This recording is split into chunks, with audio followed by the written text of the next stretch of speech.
Fala, meus amigos investidores! Marcos, mais uma vez, aqui do canal do Zero ao Dividendo, e hoje eu quero fazer o preço teto projetivo de Itaú. Nós vamos ler o resultado, a apresentação do resultado já foi feita, nós estamos aqui com o relatório e a gente vai ler, vamos pegar os dados e calcular o nosso preço teto projetivo para saber se pessoas comuns, como eu, como você, ainda podem comprar as ações do Banco Itaú e ter um bom retorno por isso, tá certo? Mas antes de falarmos sobre o relatório gerencial, eu gostaria de pedir humildemente que você curtisse esse conteúdo, deixasse aqui abaixo o seu comentário e compartilhasse esse vídeo com o máximo de pessoas possíveis, se ele fez sentido para você, porque isso ajuda no crescimento do canal, tá certo, pessoal? Muito bem, falando aqui um pouquinho sobre o relatório gerencial, né, do Banco Itaú, aqui nessa primeira tela já traz alguns destaques, né, desse banco, que é uma verdadeira máquina de impressão de dinheiro, né? Essa é a realidade. O banco, em 3 meses, nesse primeiro trimestre de 2026, já fez um lucro líquido de 12,3 bilhões. Guarda isso aqui, pessoal, que a gente vai utilizar na hora de calcular o nosso preço teto projetivo. Quando eu faço uma comparação com o primeiro trimestre de 25, ou seja, depois de um ano, o crescimento do lucro foi de aproximadamente 10,4%, pessoal, surreal, é muito dinheiro. Enquanto eu e você, a gente fica contando moedinhas para comprar o cafezinho, o Banco Itaú em 3 meses lucra 12,3 bilhões, pessoal. Coloca aqui embaixo aqui o seu comentário, se você tem noção de quanto dinheiro isso é. Muito bem, pessoal, aqui o ROI, que é o retorno sobre o patrimônio líquido consolidado, está em 24,8%. Só para você entender essa métrica aí, nada mais é do que a capacidade da empresa fazer lucro com o dinheiro dos acionistas, tá? A cada R$100 aplicado dos acionistas, a empresa consegue lucrar R$24. É o que esse indicador está dizendo, tá bom, pessoal? Um ROI muito sustentável, tá? A carteira de crédito, pessoal, é a forma como o banco ganha dinheiro. O Banco Itaú ganha dinheiro emprestando dinheiro e recebendo esse dinheiro emprestado a juros. Possui uma carteira de crédito de 1,4 trilhões, pessoal, é muito dinheiro emprestado. Consequentemente, o resultado que retorna para o banco é extremamente alto. A carteira cresceu 9% quando a gente compara aqui ano a ano, pessoal. 9% de crescimento, 1,4 trilhões de dinheiro emprestado, tá? Abaixo no relatório ele vem mostrando como que esse empréstimo vem se comportando. As despesas, pessoal, também aumentaram quando a gente olha aqui ano a ano, 16,2 bilhões. E a inadimplência, pessoal, tanto de 15 a 90 dias como acima de 90 dias, está controlada, tá? Desse montante todo emprestado, algumas pessoas pagam, é a grande parte, e outras pessoas não, uma pequena parte. Essa pequena parte, em termos percentuais, vale quanto? 1,7%. São pessoas que não pagam, levando em consideração um período de 15 a 90 dias, e o mais perigoso é essa inadimplência de 90 dias. Aqui já era, pessoal, aqui perdeu. Aqui vai entrar em negociação, quer dizer, o banco vai ter que movimentar, vai ter que ter custo para tentar recuperar esse dinheiro que foi emprestado e não foi pago, tá? A INAD de 90 dias também está muito controlada, 1,9%. E aí, como é que a carteira de crédito do Banco Itaú, essa carteira de 1,4 trilhões, ela é construída? O banco empresta dinheiro para pessoa física, para micro, pequenas e médias empresas e para grandes empresas, tá bom, pessoal? No total de 1,4 trilhões de dinheiro emprestado, quando leva em consideração aqui o Brasil e a América Latina, tá? O banco não empresta dinheiro só aqui no Brasil, empresta dinheiro para a Argentina, para outros países, então tem uma carteira de crédito total de 1,4 trilhões. Quando a gente olha aqui ano a ano, houve um aumento de 7,2% nessa carteira de crédito. Como é que o banco ganha dinheiro, pessoal? Além de emprestar, né, existe o retorno, né, o pagamento dessa dívida. Então, no primeiro trimestre de 26, o banco fez 31,5 bilhões, tá, pessoal, de margem com o cliente, né? O lucro com o cliente pessoa física, o cliente pessoa jurídica. Emprestou dinheiro, ao longo de determinado tempo recebeu esse dinheiro e no primeiro trimestre de 26 um lucro de 31,5 bilhões, tá, pessoal? A margem financeira com o cliente ela está estável, em torno de 10% de margem. Uma outra forma que o banco tem de ganhar dinheiro é através da margem financeira, um pouco diferente da margem com o cliente. Aqui são operações financeiras de fato. Por exemplo, compra e venda de ativos financeiros, investimento em outras ações. Então, aqui o retorno é com o mercado, tá? 0,8 bilhões. Se nós somarmos aqui 31,5 bilhões mais 0,8 bilhões, dá um total de 32,3 bilhões de lucro, né? Que vieram através da margem financeira com os clientes e da margem financeira com o mercado, tá bom? Uma outra forma que o banco tem de ganhar dinheiro é através de prestação de serviço. E aqui é importante, pessoal, dizer que não é empréstimo. Aqui são serviços de fato, né, com os clientes do banco. Por exemplo, você, pessoa física, precisa abrir uma conta, precisa ter um cartão de crédito. Então, esses serviços, né, também são geração de receita e, consequentemente, geração de lucro, tá? Então, nesse primeiro trimestre de 26, o banco fez 14 bilhões de receita através desses serviços. Se pegarmos 14 bilhões mais 0,8 bilhões mais 31,5 bilhões, dá aproximadamente 46 bilhões, né? Desse primeiro trimestre de 26 que foi gerado aí de lucro, vamos dizer assim. Aqui é a qualidade de crédito, pessoal, que a gente falou lá acima, né? São as pessoas que estão devendo o banco e não pagam, tá? Na inadimplência de 15 a 90 dias. Quando a gente pega aqui o laranjinha, tá? Ó, o laranjinha que é o total, tá com 1,7%, bem controlado.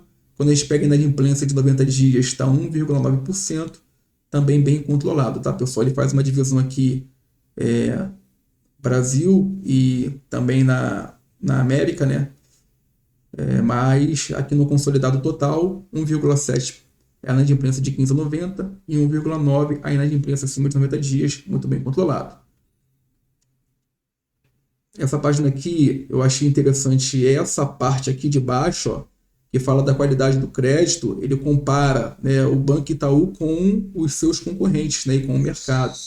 Então, quando a gente olha aqui pessoas, o crédito, né, para pessoas, cartão de crédito, veículos, consignado, o atraso aqui acima de 90 dias, por exemplo, aqui no crédito pessoal, 5,1% Banco Itaú, mas quando compara com o mercado, é 9,3%. Então, significa dizer que o Itaú acaba sendo um benchmark, né? E outro dado importante aqui que traz, que a carteira, né, de pessoa física tem uma garantia de 56%, tá, pessoal? Isso é muito interessante também. Aqui é a qualidade do crédito, né? É a mesma demonstração que foi feita aqui em cima, só que com uma outra resolução, tá bom, pessoal? Ele mostra aqui também a cobertura.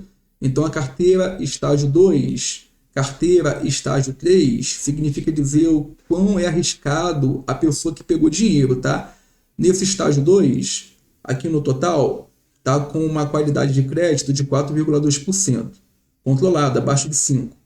E aqui no estágio 3, tá com 4%, também controlada, abaixo de 5%.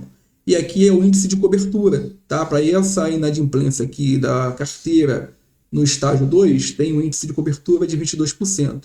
E aqui no estágio 3, o índice de cobertura de 53%.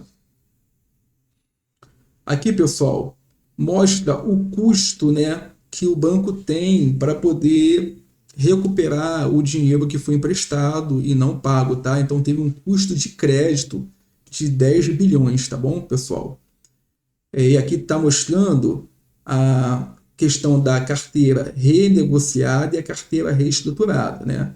Então, a carteira renegociada, um total de 34,8 bilhões e a carteira reestruturada, 18 bilhões, tá bom, pessoal? Aqui ele mostra, né, as despesas, né, outras despesas, não as despesas com o custo, né, para tentar recuperar esse crédito, mas despesas aqui para poder manter as agências funcionando, pagamento de salário, enfim, outras despesas, um total de 16,2 bilhões. Se pegarmos aqui 16,2 bilhões mais 10 bilhões, um total de aproximadamente 26 bilhões de despesas, né? E aqui, pessoal, é o tal do índice de Basileia, né? Aqui, esse 13,4% representa um percentual da carteira de crédito lá de 1,4 trilhões.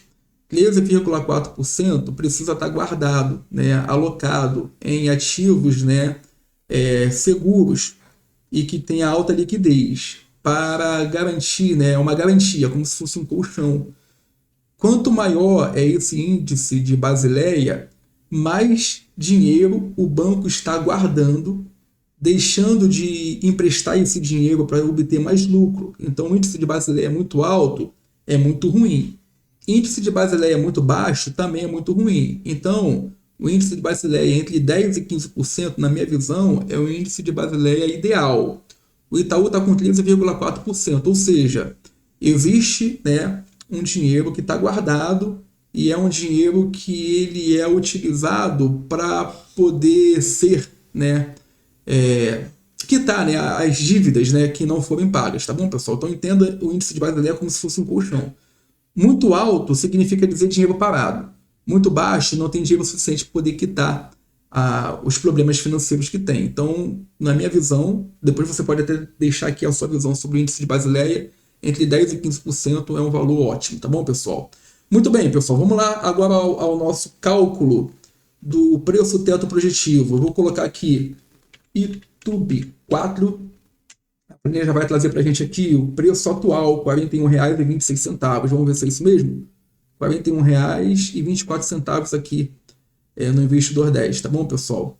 Preciso trazer para cá a quantidade de ações. Vamos ao Investidor 10 para poder pegar essas informações. Aqui embaixo, ele traz para a gente alguns números interessantes. E aqui, ó, se eu colocar nessa tela em valores detalhados, aqui em número de papéis, vamos dar um Ctrl+C, Ctrl+V, colar lá na nossa planilha. Essa é a quantidade de papéis do Banco Itaú, tá bom? E o lucro líquido, pessoal, do banco, a gente vai utilizar o nosso relatório para nos fornecer, né? Aqui na primeira tela, um lucro de 12,3 bilhões. Então, vamos escrever aqui, ó, 12,3 mil milhões, bilhões, tá bom, pessoal? E aí aqui, ó, ele já traz pra gente o lucro por ação, né? 12,3 bilhões por ação dá um lucro de 1,12, né? R$1,12 por ação, tá? Só que esse lucro aqui, pessoal, é o lucro do primeiro trimestre. Eu vou multiplicar isso aqui por 4. Digamos que o banco ele vai lucrar no próximo trimestre 12,3, no terceiro trimestre 12,3, no quarto 12,3. Então, vou multiplicar aqui por 4, tá? 4 vezes, que é o lucro anualizado, tá bom, pessoal? Se o Itaú, em todos os trimestres, lucrar 12,3 bilhões, então no final do ano ele vai ter um lucro total de 49 bilhões, tá bom? 49,2 bilhões.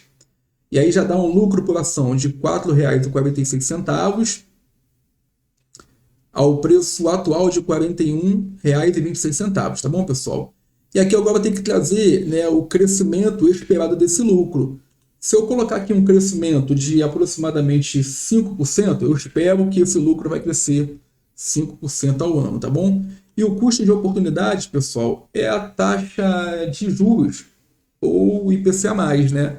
Por exemplo, se eu colocar aqui 14,5, que é a Selic, né, ou CDI, né, taxa de juros atualizada, a gente chega aqui a um preço teto de R$ 47,69, tá bom, pessoal? O que significa dizer?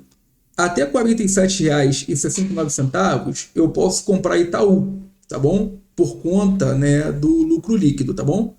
Se eu colocar aqui uma margem de segurança, por exemplo, de 10%, aquele preço teto vai diminuir um pouquinho, vai para R$ 42,92. Aí fica aqui, né, uma margem, né, de aproximadamente 3%.